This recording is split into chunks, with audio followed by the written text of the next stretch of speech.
All right, this is John Chen. I'm tuning in today from Venice, Florida. That's right. People are like, "Are you in Italy?" No, I didn't go that far, but I'm still here in Florida and wrapping up the last part of my trip. I fly home tomorrow, but I'm excited. I got a trifecta today. I've got three amazing interviews today, and we're going to kick this off. And again, for those who want to get on the interview, number one, if you're seeing us on a platform, make sure you either subscribe and click for the notifications for it. We'd love to see you and you to get notifications as these interviews come out, as we introduce people in our community to you. Now, this person, she's on a mission. She wants to keep the doors that women walk through open. I love that she talks about that she nearly died in one of her previous jobs, and she's really passionate around brand image and, of course, what's happening on virtual. Let's do this. Let's welcome in the one and only Sage Stewart. Hello. Hey, Sage, how you doing today?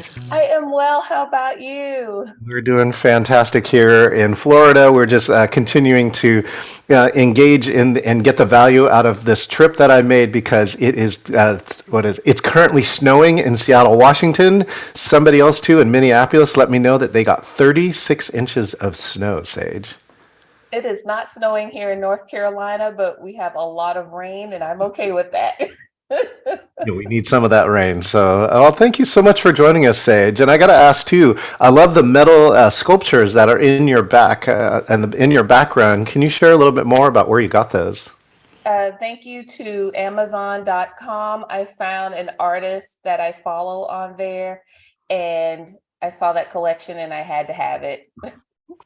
Amazon, our good friend. It's been great pandemic shopping, and it's not going to stop for me. That's all I know.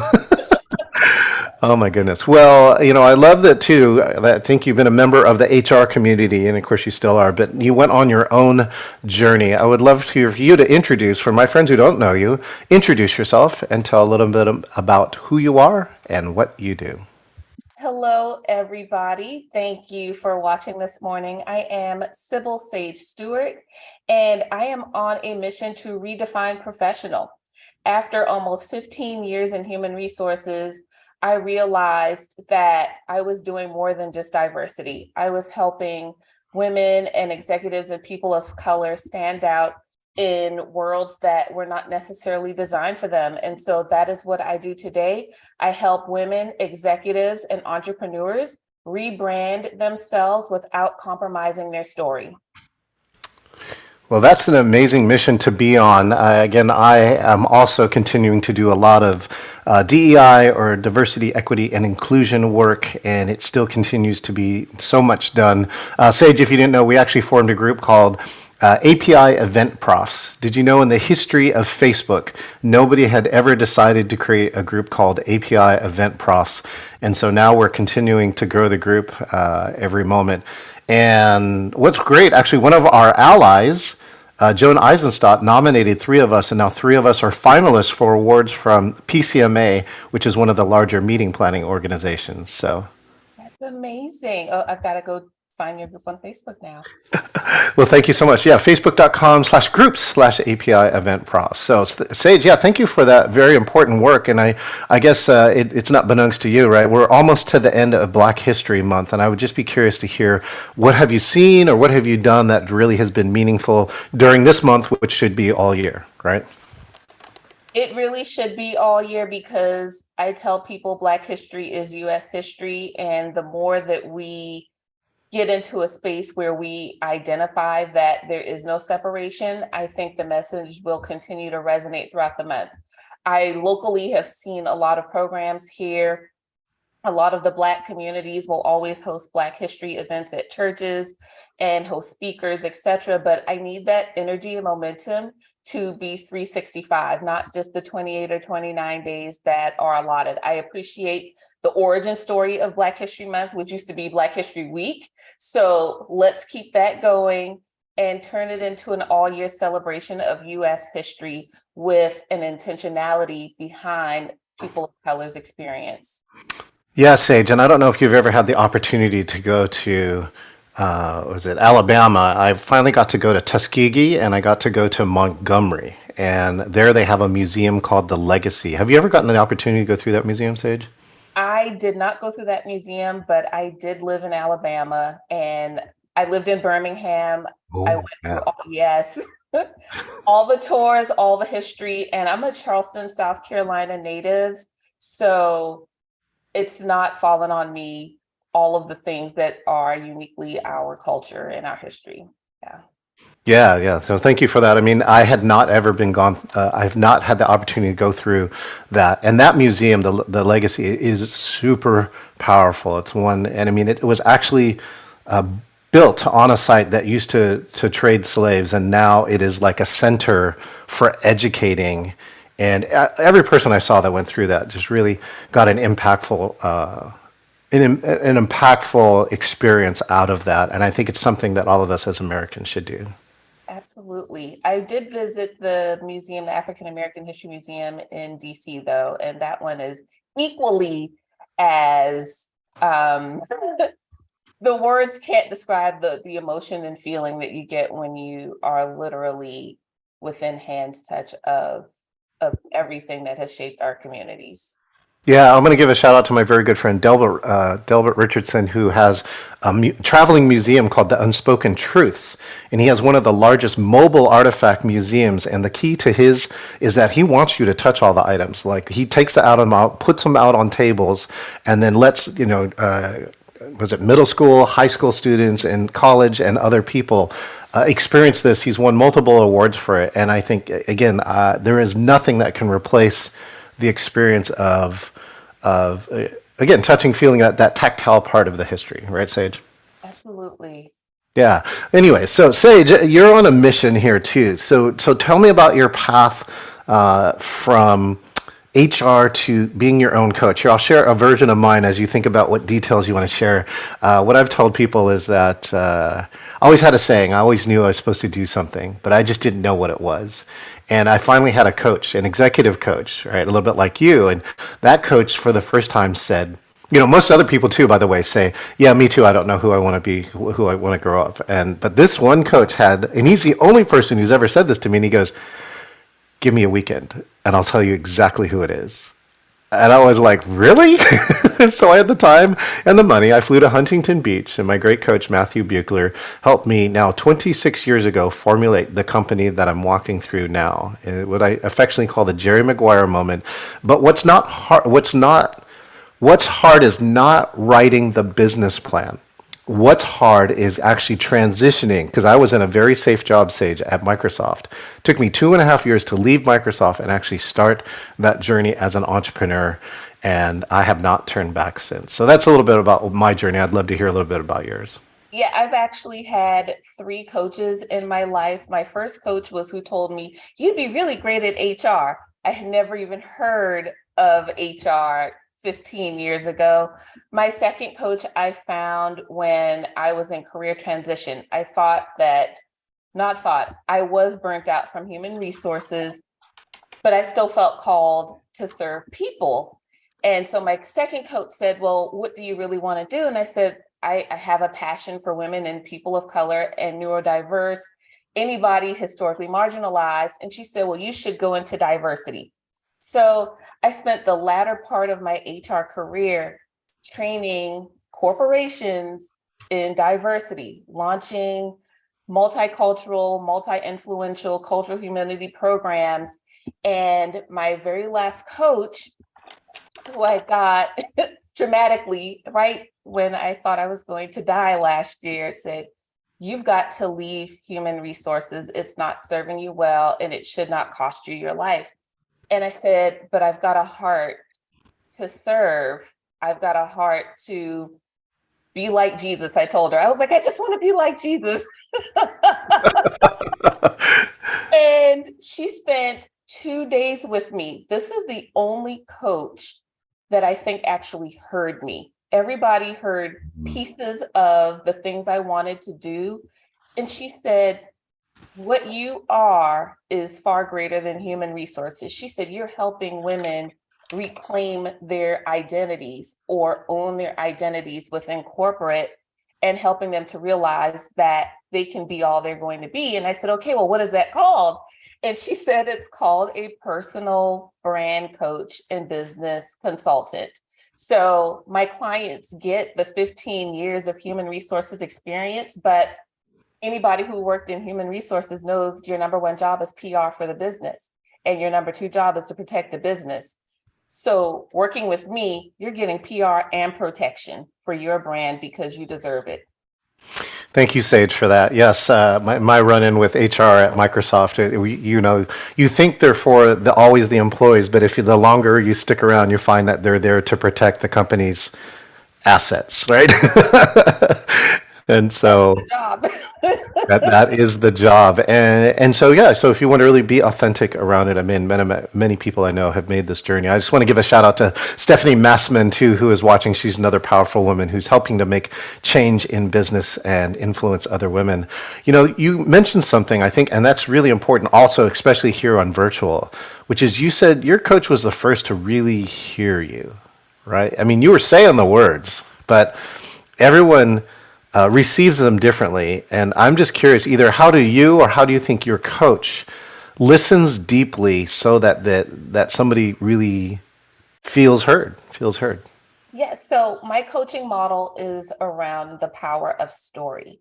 She was the first person who asked me my story, and I now use that same methodology, though different because we are doing two different things, to say, if I can understand your story, it's probably everything you know about you and the things that you don't recognize about you. It's less about the outcomes people are telling you about and more about how you want to present to the world. And she was the first person to capture all of that in a meaningful way, in a way that resonated with me, to provide the number one thing we all need, which is clarity. So I got very clear about why I was doing what I was doing. And now I'm able to help all of these amazing women do the same, to get clarity around how they want to be perceived in the world and the purpose that they are called to do while we are here. Yeah, those are some of the most powerful words that I use when coaching and working with clients. And it sounds really simple. What do you want? Okay? And you ask these questions, and everyone thinks they know the answer, but once they start talking, it finds out they don't know, right? So, like in the virtual meeting case, is like, oh, we need a live stream. Wow. No, I don't think you do, right? What do you want from that live stream? So if you keep going down the rabbit hole around that, I think that's, again, that takes great questioning and then intense or deep listening. And once you get that, I think you start to get the results of eventually that somebody discovers too. Sometimes they discover too what they thought they want and what they really want are really different. Have you had that experience, Sage? I absolutely have. And I think it's about being open to accepting that the titles people give you might not be the one that you're supposed to have.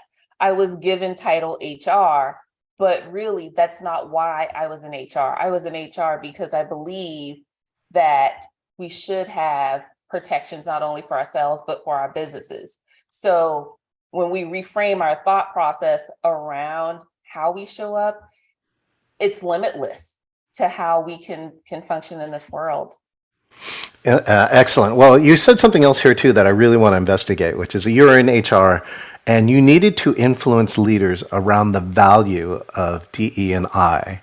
And everybody, it is seemed a little bit like a hot topic. I know everyone's trying to like put it inside of there, but everyone's talked about it. I know a lot of us that are on the ground were just like, when is somebody going to do something about it, right? And so I would love to know, what are some of your key aspects of how do you influence leaders, right, in businesses who may or may not have diversity at their forefront of their mind?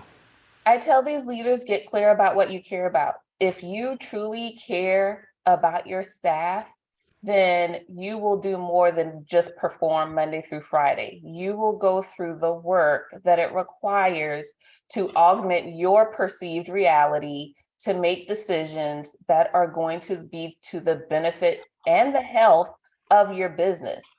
When I think about the evolution of diversity, because I got into diversity before it was the hip cool thing to do, we were talking responsibly about laws, about human decency, and how morals and ethics show up in the workplace. And I think whether or not people realize it or not, that's what this new generation is holding us to. They are saying, where are your morals? Where are your ethics? I will come work for you when you present them in a way that is accessible and consumable. And so I'm so glad they're lighting a fire under these business leaders to say, no, you're not doing business well. And here's what diversity looks like. And it doesn't have anything to do with you using the words diversity, equity, or inclusion. That would be a great talk right there, Sage. Yeah, DEI has nothing to do with DEI in some ways, right? Yes, absolutely. Okay, this is current. Me? Sorry, say again, Sage. I said, how can you rehumanize me? That's the question.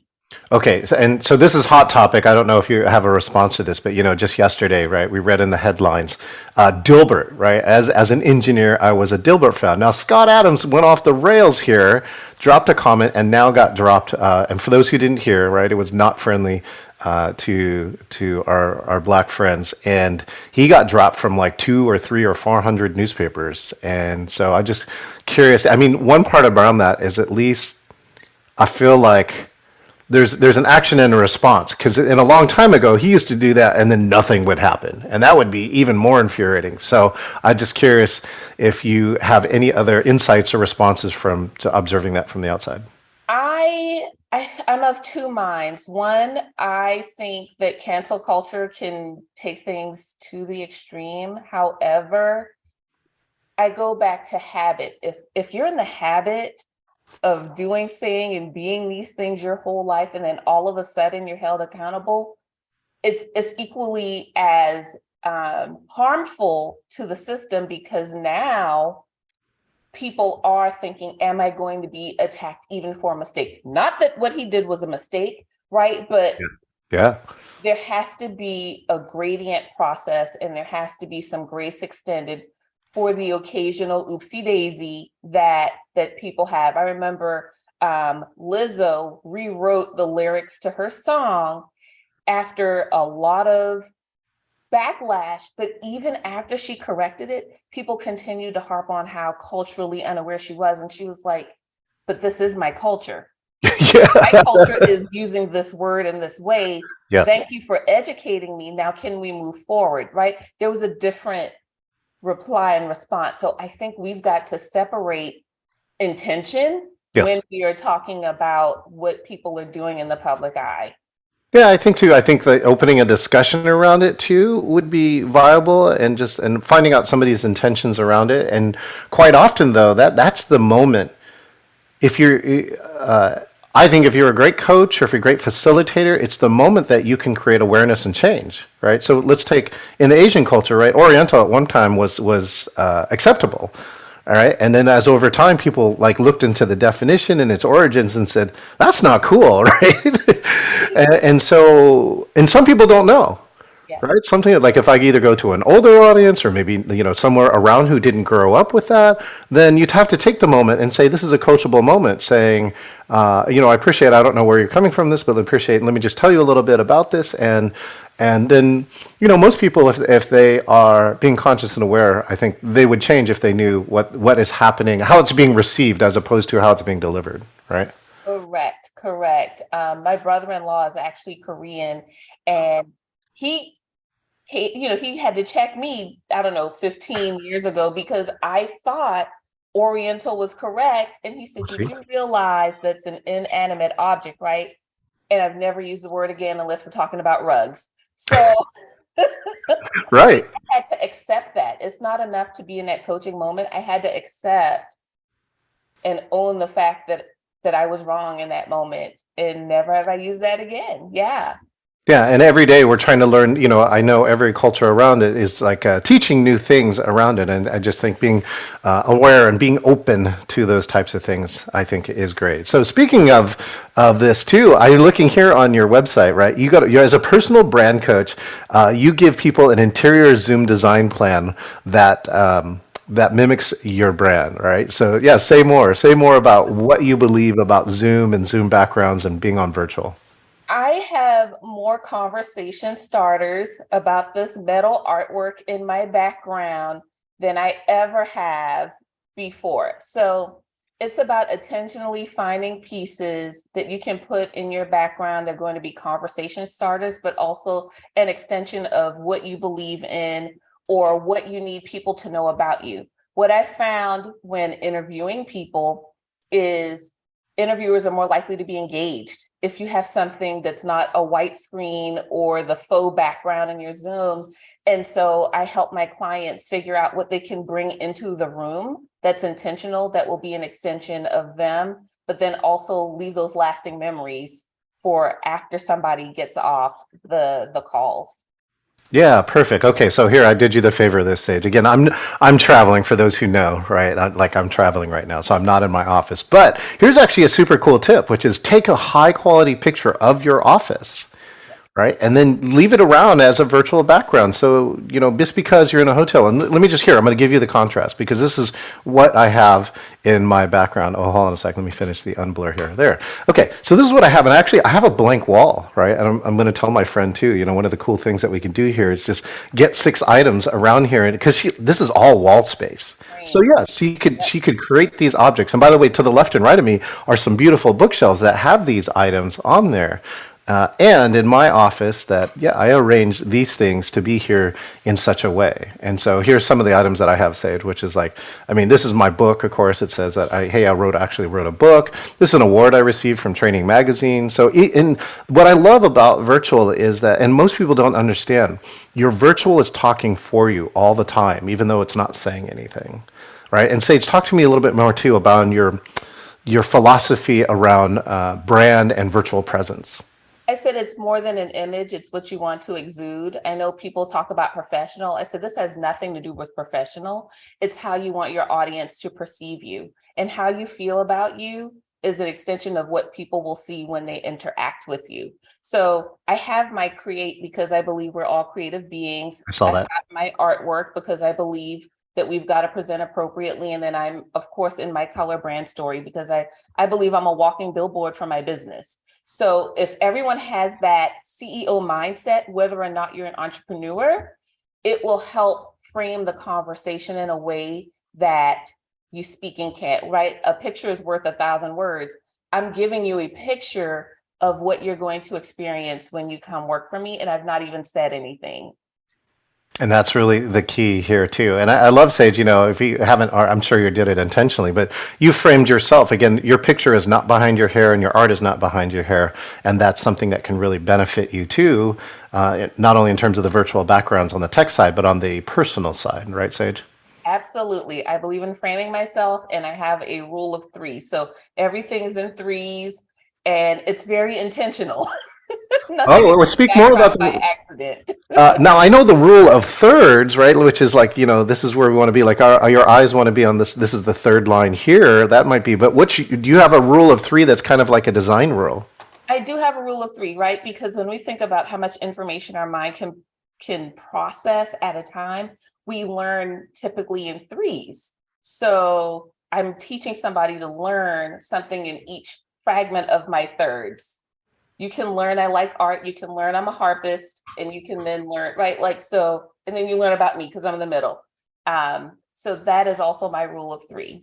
Oh, and I was going to ask about the harp, but I did not know. I did not see on your profile that you play the harp. Is that I correct, Sid? do play the harp. It is actually sitting right here. I'll adjust the camera ever so slightly, still adjusting Oh, there it is. I see it. my harp. That's amazing. And how long have you been playing harp? I have been a harpist now for 7 years. Oh, oh yeah. So I play guitar. My login name in college is Fender, and so I've been playing guitar for over 30 years. Yeah, and we actually have a karaoke group, Sage. So if you're a singer, you can come. Although we'd love for you to come on a Saturday and just play something on harp. We would love to have you come play live Saturday, 7 p.m. Pacific Standard Time. I would love to. Thank you. Yeah, we have a great audience, and so with that, Sage, for you, tell me, go back and think in your mind over the last 3 years, and what was like one of the best virtual meetings that you either gave or attended? Oh gosh. My best virtual meeting was extremely interactive. It was with another diversity leader, and he had a sales background. So he was extremely intentional with putting every single word to use. And I think there was such power in that. If it didn't need to be said, he wasn't going to say it. If it did need to be said, he delivered it in such a way that we were hanging on to every word, waiting for the next one. He kept his Zoom background extremely clean, but he made it so much about the audience that we almost forgot he was there, except for he was the facilitator. By far my best. And he met people where they were. He didn't assume anybody in the audience knew anything about diversity. And I think that was really telling of not only his expertise, but his understanding of you've got to be able to read the room. You've got to listen to the questions people are asking and then mold and adapt to what you need to do to support their education. You know, what I love here too, Sage, is that in virtual, it has become more and more apparent that your communication skills, which is a conglomeration of more than just the words you're saying and how you're saying them, you know, that your all these communication skills come together in a place where you find out you can actually make a very big impact. You know, now when we grew up, it was like only people with a lot of money or media or whatever or influence had television stations. Now, if you got a phone, you have a television station, and now you can gain an audience. As many of course, the kids are learning too. They can gain a really big audience, and that is something that we as humans we just do, right? If we communicate, and those who communicate things that we want to hear, we listen, and I think that's one of the greatest pieces. You know, I'm using a new tool too. I'm propping my friends here at Yoodli, YOODLI.ai, and it's the latest too, Sage. And I invite you. One of the founders is in Washington State with me, and it's an AI. Since everyone's talking about AI, this is an AI that works on your communication, on your speech. And what it's going to give me, Sage, is a report. And one of the things that I've been working on is the word right? All of us fill. And we should not fill with the word because actually what it's doing, like every time we do it, it is crashing my brand and my, you know, like I become less credible. And so I've actually gotten it to move from the number one most used filler word to number six in just the course of a few months. And I believe that's the one part I think people are missing in virtual. There is a lot of things that you can do to improve your virtual meeting that don't require any additional tech beyond this base level. A great camera, a great mic. And by the way, I think Sage got a new mic, right? I did, courtesy of the significant other. I have a new mic. And it sounds great, which is great. And so those are simple things like that, Sage. That's one of my pieces of advice for people is in 2023, just look for one thing, right? And upgrade it, right? Whether you people are saying anything or not, because most of the time people are thinking it, but they are not telling you, right? So besides your mic, Sage, what other pieces of advice or would you give to people here for 2023? Invest in good lighting, and invest in you. Whatever you can do to invest in you virtually. We're no longer spending thousands of dollars on gas. Redirect that money into investing in you and your brand to make sure you can stand out in that sea of noise. Okay, and wait, Sage didn't pay me anything, but I'm going to ask you the kind question, right? What's the base level of like a? We have another good friend too, Shelly Golden, and she's doing Zoom makeovers, and that is like super hot right now. So, is there a base level package that you have for people? Because again, I think you're right, Sage. If people needed to invest, that was actually Shelly's comment to me, and I said, "Is virtual dying?" And she goes, "Oh my gosh, no. Those people are finally starting to invest. People who thought it was temporary are finally seeing that it's permanent. So now they're investing, right? And these are people who are like lawyers and you know, and executives who charge or are worth hundreds of dollars, you know, per hour. And so making this better pays off every minute that they're on." It does. So I do 1 or 2 rooms. I've got 2 Zoom areas in my house. This is the first one. The other one is my office, and my wall color is intentionally sage green. Wow. Okay, so you went so far as to paint your place the I color. painted the Good. wall that people see on camera. Yes. So I can do 1 or 2 Zoom backgrounds for you starting at $5.95. Mhm. And when you think about the long-term investment on building your brand, it's a drop in the bucket. It is. It is for any professional, any executive, anyone who's worth their salt. And I've told people all the time, like they're missing this right here. This left and right could be talking for you all the time, right? So I like this is an award. No, she didn't even ask, but this is an award I got for being the Asian Pacific Islander Entrepreneur of the Year in Seattle. And so that's people gain a feeling of that even if they don't know what it is, and maybe at some point people ask you, which is also the better part. It's around the conversation, right, Sage? Correct. Absolutely. I will say, and I am definitely a fan of virtual meetings, but we've also got to be able to extend people grace for virtual meetings because some people have still not recovered from COVID. Some people have still not returned to work. Yes. And we've got to be able to say, okay, how much of this am I going to look at while I am also listening to the person? I don't know if you saw the article a couple of weeks ago, but there was a woman who made the news because they were talking about her head wrap. And she said, I just recovered from cancer. Oh, yes, I know what you're talking about. Not see that sort of mindset is what I'm after. How can we redefine what those panelists believe were professional? Her head wrap was professional because she's a survivor. Yeah. How can we engage differently and ask the right questions? Yeah, no, I saw that too. And again, for those who didn't see it, she was on an interview, and the people in the interview left the meeting running. By the way, you triple check when you end your meeting, people, right? Like just like you triple check whether you're on mute or not mute before you start talking, right? And so she overheard them talk about her head wrap and said it was unprofessional, and she was able to go viral, right, Sage? That's right. So that's why I'm here to redefine professional. Yeah, I agree. And again, if they would have just asked, and again, I don't actually, it's very, HR has some very touchy subjects you want to ask about. But if they would have asked, I mean, and they could have made some assumptions too. A head wrap comes from sometimes multiple cultures, right? Yeah, so yeah, it should have been sensitive, but it should not have been treated that way to make a judgment, especially without asking. So, yeah, Sage, all right, Sage, we're to this great part too. We've made strides. We're having things happen. I think you're also in the same mindset, right? Every day we could do better. We could do more. Here on virtual, at least, what do you see in the future? And what do you like? Do you have a wish too? Like, not only what do you project will happen, but do you have a wish of like something you wish you'd see in the next 5 to 10 years? The future of virtual, gosh, I think I just said it, but I'm going to say it again.